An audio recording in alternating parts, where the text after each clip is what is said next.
வணக்கம். இது நம்ம டிஎன்பிஎஸ்சி வீடியோவில் அப்படிங்கிற சேனல். வாங்க வீடியோக்குள்ளே போகலாம். இன்றைக்கி இந்த வீடியோவில் பார்க்க போகிறோம் அப்படின்னா 10th ஸ்டாண்டர்ட் பாலிட்டியில் லெசன் 1 பார்க்க போகிறோம். இந்திய அரசியலமைப்பு லெசன் வைஸாக நம்ம இப்போ பார்த்துக்கிட்டு இருக்கோம். வீடியோவை ஸ்கிப் பண்ணாமல் முழுமையாக பாருங்கள். வாங்க வீடியோக்குள்ளே போகலாம்.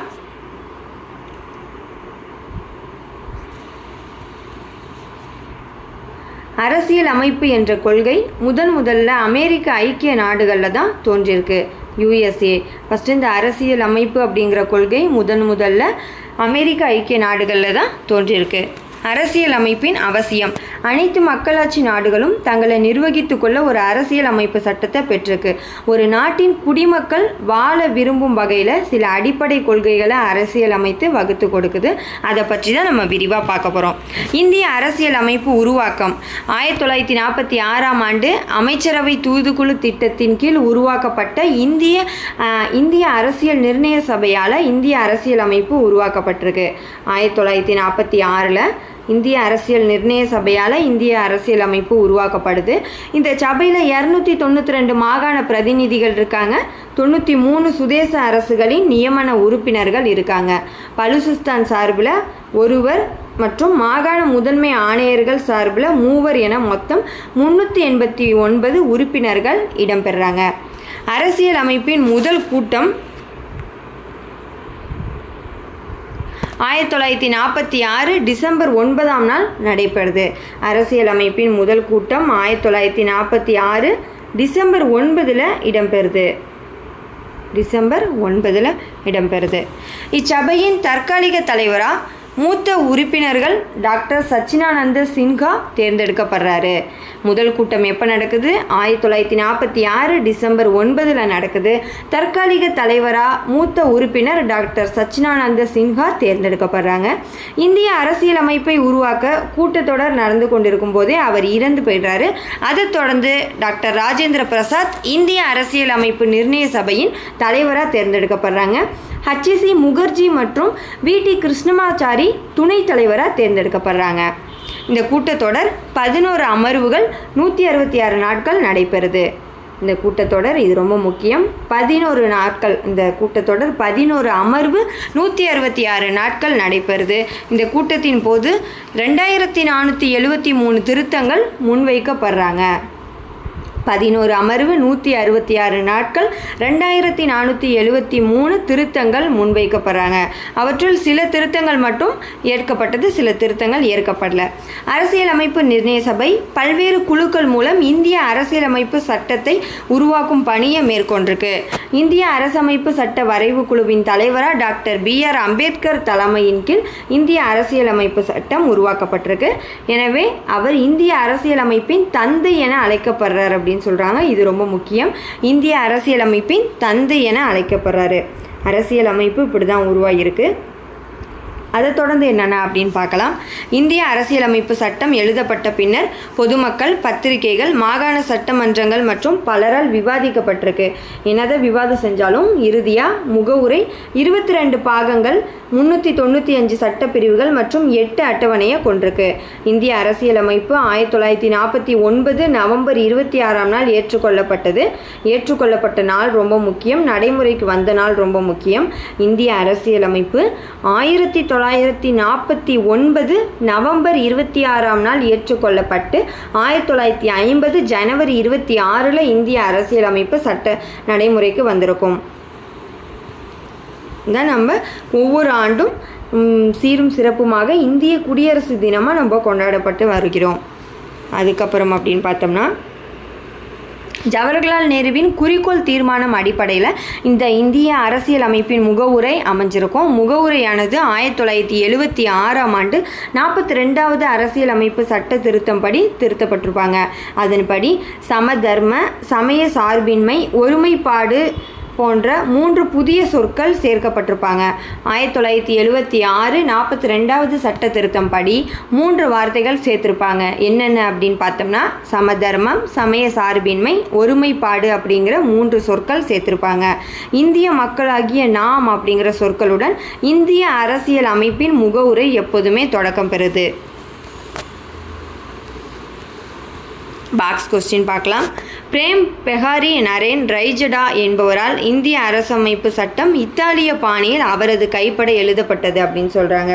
பிரேம் பெஹாரி நரேன் ரைஜடா என்பவரால் இந்திய அரசமைப்பு சட்டம் இத்தாலிய பாணியில் அவரது கைப்பட எழுதப்பட்டிருக்கு. அதுக்கப்புறம் 1789ஆம் ஆண்டு பிரெஞ்சு புரட்சியின் போது சுதந்திரம், சமத்துவம், சகோதரத்துவம் ஆகிய முக்கிய முழக்கங்கள் ஆயின. இந்திய அரசியலமைப்பின் முகவுரையில் இவற்றிற்கு முக்கியத்துவம் தரப்பட்டிருக்கு. இதுவும் ரொம்ப முக்கியம். அடுத்தது, இந்திய அரசமைப்பு சட்டத்தின் சிறப்பு கூறுகள் என்னென்ன அப்படின்னு பார்க்கலாம். 18 வயது நிரம்பிய குடிமக்கள் அனைவரும் எந்தவித பாகுபாடுமின்றி வாக்குரிமை வழங்கியிருக்கு. 18 வயது நிரம்பிய அனைவருமே வாக்குரிமை பெற்றவர்கள் அப்படின்னு சொல்கிறாங்க. அடுத்தது, முகவுரை என்ற சொல் அரசியல் அமைப்பிற்கு அறிமுகம் அல்லது முன்னுரை என்பதை குறிக்குது. இது அரசியல் அமைப்பின் அடிப்படை கொள்கைகள், நோக்கங்கள், லட்சியங்களை உள்ளடக்கியிருக்கு. இது பெரும் மதிப்புடன் அரசியல் அமைப்பின் திறவுகோல் என மதிப்பிடப்படுது. 1947ஆம் ஆண்டு ஜனவரி 22ஆம் நாள் இந்திய அரசியல் நிர்ணய சபையால் ஏற்றுக்கொள்ளப்பட்ட பிறந்த அனைவருமே இந்திய குடிமக்களாக கருதப்படுறாங்க. அது மட்டுமானா இல்லை. இந்த குடியுரிமை அப்படிங்கிறது சிட்டிசன் அப்படிங்கிற சிவிஸ் என்னும் லத்தீன் சொல்லிலிருந்து பெறப்பட்டது. இந்த குடியுரிமை சிட்டிசன் என்னும் சொல் சிவிஸ் அப்படிங்கிற லத்தீன் சொல்லிலிருந்து பெறப்பட்டது. இதன் பொருள் ஒரு நகர அரசில் வசிப்பவர் என்பதாகும் அப்படின்னு சொல்கிறாங்க. இந்திய அரசியலமைப்பு இந்தியா முழுவதும் ஒரே மாதிரியான ஒற்றை குடியுரிமையை வழங்குது. இந்த அரசியலமைப்பின் பகுதி 2 சட்டப்பிரிவுகள் 5லேருந்து 11 வரைக்கும் குடியுரிமையை பற்றி சொல்லுது. குடியுரிமை சட்டம் 1955 கொண்டு வந்தாங்க. இந்திய அரசியலமைப்பு சட்டம் நடைமுறைக்கு வந்த பின்பு 1955 இயற்றப்பட்ட குடியுரிமை சட்டம் குடியுரிமை பெறுதல் மற்றும் குடியுரிமை இழத்தல் பற்றி சொல்லுது. 8 சட்ட திருத்தம் இருக்கு. இந்த சட்டம் அரசியலமைப்பு சட்ட திருத்தத்தால் 8 முறை திருத்தப்பட்டிருக்காங்க. குடியுரிமை பெறுதல் மொத்தம் 5 வகை இருக்குது. பிறப்பின் மூலம் 1950ஆம் ஆண்டு ஜனவரி 26 அன்றோ அல்லது அதற்கு பின்னரோ இந்தியாவில் பிறந்த அனைவரும் இந்திய குடிமக்களாக கருதப்படுறாங்க. அடுத்தது வம்சாவளி மூலம் 1950ஆம் ஆண்டு ஜனவரி 26 அன்றோ அதற்கு பின்னரோ வெளிநாட்டில் பிறந்த ஒருவரின் தந்தை இந்திய குடிமகனாக இருக்கும் பட்சத்தில் வெளிநாட்டில் பிறந்த அவர் வம்சாவளி மூலம் இந்திய குடியுரிமை பெறுகிறார். அடுத்தது பதிவின் மூலம் ஒருவர் இந்திய குடியுரிமை கோரி பொருத்தமான அங்கீகாரத்துடன் பதிவு செய்வதன் மூலம் இந்திய குடியுரிமை பெறாரு. அடுத்தது இயல்புரிமை மூலம் ஒரு வெளிநாட்டவர் இந்திய அரசிற்கு இயல்புரிமை கோரி விண்ணப்பித்ததன் மூலம் இந்திய குடியுரிமை பெறலாம் அப்படின்னு சொல்கிறாங்க. அடுத்தது பிரதேச நாடுகள் மற்றும் இணைவின் மூலம் பிற நாடுகள் அல்லது பகுதிகள் இந்தியாவுடன் இணையும் போது இந்திய அரசு அவ்வாறு இணையும் நாடுகளின் மக்களை தமது குடிமக்களாக கருதி அவர்களுக்கு குடியுரிமை வழங்கலாம் அப்படின்னு சொல்கிறாங்க. 5 வகையில் குடியுரிமை பெறுறாங்க. என்னென்ன அப்படின்னு பார்த்தோம்னா, பிறப்பின் மூலம் பெறுறாங்க, வம்சாவளி மூலம், பதிவின் மூலம், இயல்புரிமை மூலம், பிரதேச நாடுகள் இணைவின் மூலம் 5 வகையில் குடியுரிமை பெறுறாங்க. ஞாபகம் வச்சுங்க, குடியுரிமை எத்தனை வகையில் பெறலாம், எப்படி இழக்கலாம் அப்படின்னு கொஸ்டின் கண்டிப்பாக வரும். இப்போ குடியுரிமை இழத்தல் பற்றி பார்க்கலாம். குடியுரிமை சட்டம் 1955 படி ஒருவர் தன் குடியுரிமையை சட்டத்தின் மூலமாக பெறப்பட்டதாகவோ அல்லது அரசமைப்பின் கீழ் முன்னுரிமையால் பெறப்பட்டதாகவோ இருக்கும் பட்சத்தில் பெற்ற குடியுரிமையை துரத்தல், முடிவுறு செய்தல், இழத்தல் என்ற பின்வரும் 3 வகையில் செய்கிறாங்க. அப்போ குடியுரிமை இழத்தல் 3 வகையில் இருக்குது. என்னென்னு பார்க்கலாம். ஒரு குடிமகன் தாமாக முன்வந்து தம் குடியுரிமை எனக்கு வேணான்னு சொல்லலாம். வேறு ஒரு நாட்டில் குடியுரிமை பெறும்போது தாமாக இந்திய குடியுரிமை முடிவுக்கு வந்துவிடும். அதுக்கப்புறம் இயல்புரிமையின் மூலம் குடியுரிமை பெற்ற ஒரு குடிமகன் மோசடி செய்து குடியுரிமை பெற்றவர், தவறான பிரதிநிதித்துவம் தந்தவர் அல்லது உண்மைகளை மறைத்தவர், நம்ம உண்மையை மறைச்சி வாங்குகிறோம் அப்படின்னாலும் இந்த குடியுரிமை இழக்கலாம் அப்படின்னு சொல்கிறாங்க. அவ்வளோதான். இப்போ அடிப்படை உரிமை பற்றி பார்க்க போகிறோம். இந்திய அரசியலமைப்பு சட்டம் பகுதி 3 12லேருந்து 35 வரை உள்ள சட்டப்பிரிவுகள் அடிப்படை உரிமையை பற்றி சொல்லுது. அடிப்படை உரிமைகள் பற்றி சொல்லக்கூடிய ஆர்டிக்கல் பகுதி 3 12 to 35 வரை சொல்லப்படுது.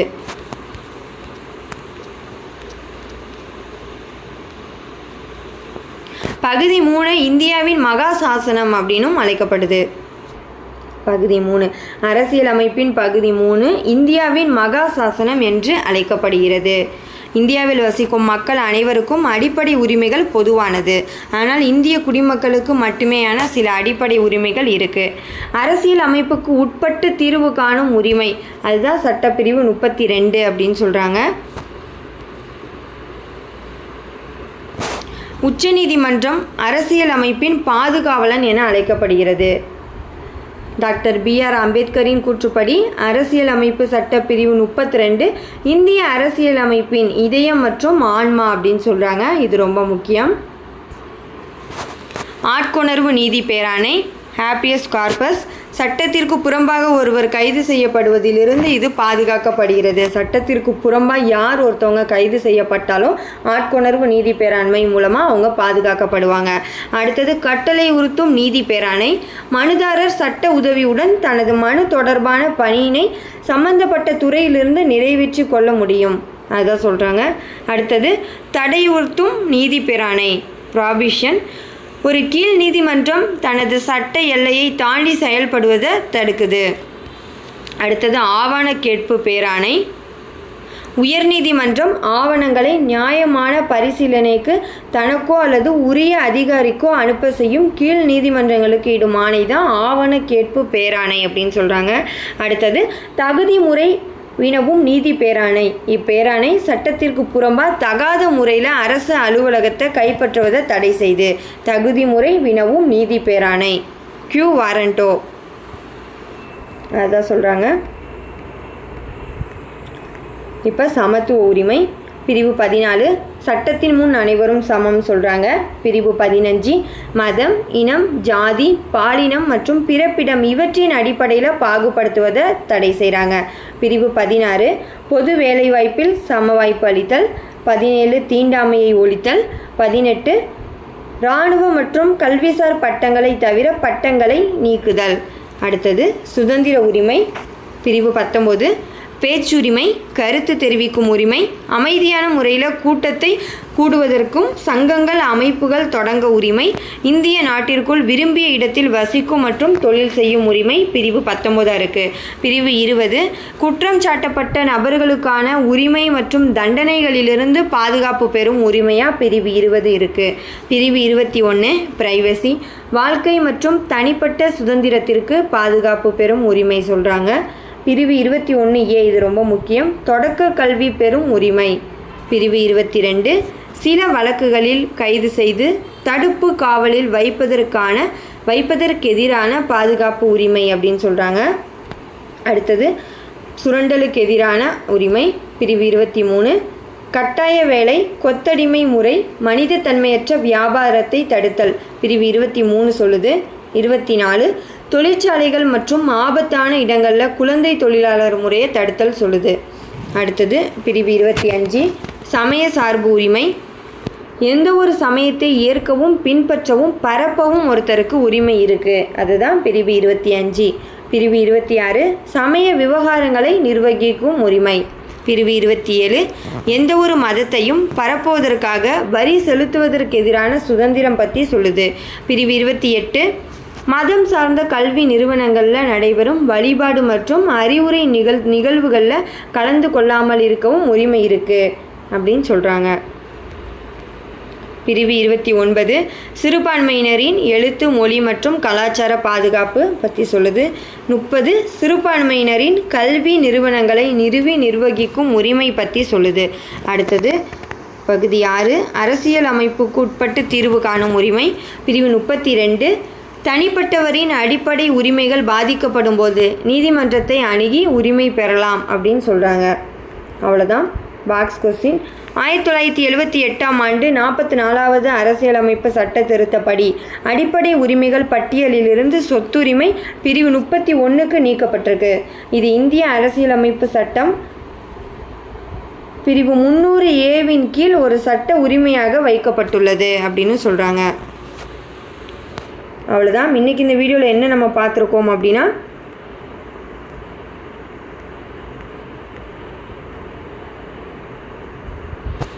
பாக்ஸ் கொஸ்டின், இது ரொம்ப முக்கியம், இது பார்க்கலாம். 2004 இந்திய அரசு செம்மொழிகள் எனும் புதிய வகைப்பாட்டினை ஏற்படுத்தி தீர்மானித்தது. அதன்படி 6 மொழிகளுக்கு செம்மொழி தகுதி பெற்றிருக்கு. தமிழ் 2004, சமஸ்கிருதம் 2005, தெலுங்கு 2008, கன்னடம் 2008, மலையாளம் 2013, ஒடியா 2014 இதெல்லாம் செம்மொழிகள் அந்தஸ்தை பெற்றிருக்கு.